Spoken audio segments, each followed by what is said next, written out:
മറ്റുള്ളവരോട് വിട്ടുവീഴ്ച ചെയ്യാൻ നാം തയ്യാറാവുക. എങ്കിൽ നമ്മോട് നാഥനും വിട്ടുവീഴ്ച ചെയ്യും. ചെറിയ ചെറിയ തെറ്റുകൾ ആർക്കും സംഭവിക്കും. അത് മനസ്സിൽ കൊണ്ട് നടന്ന് പരസ്പര വിരോധം മനസ്സിൽ നിറച്ച് നടക്കലിലൂടെ നമുക്ക് തന്നെയാണ് നാശം സംഭവിക്കുന്നത് എന്ന് മനസ്സിലാക്കുക. ഒരു ചെറിയതോ വലുതോ ആയ തെറ്റു നമ്മോട് ചെയ്ത വ്യക്തിയോട് വിട്ടുവീഴ്ച ചെയ്യാൻ നമ്മുടെ മനസ്സ് തയ്യാറാവുന്നില്ലെങ്കിൽ നാം നാഥനോട് ചെയ്ത തെറ്റുകൾ ഓർത്തു നോക്കൂ. പടച്ച റബ്ബും നമ്മോട് ഇതേ നിലപാട് സ്വീകരിച്ചാൽ നമ്മുടെ സ്ഥിതി എന്താവും എന്ന് ആലോചിക്കുക. നമ്മുടെ മനസ്സിലെ നെഗറ്റീവ് എനർജി ഒഴുക്കിക്കളയാനുള്ള ഏറ്റവും നല്ല മാർഗമാണ് പരസ്പര വിട്ടുവീഴ്ച. അതിലൂടെ നമ്മുടെ മനസ്സ് നിർമ്മലമാവും. പടച്ച റബ്ബിന്റെ കാരുണ്യം നമ്മുടെ മേൽ വർഷിക്കും. അതിലൂടെ നമ്മുടെ ജീവിതം സമാധാനത്തിന്റെ പൂങ്കാവനമായി മാറും. പരസ്പര വിട്ടുവീഴ്ച ചെയ്യാൻ തയ്യാറാകാത്തവരുടെ മനസ്സ് കാഠിന്യമാവും.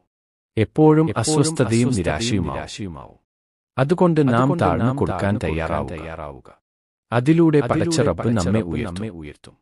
നാഥൻ നമുക്ക് കാരുണ്യം വർഷിക്കട്ടെ.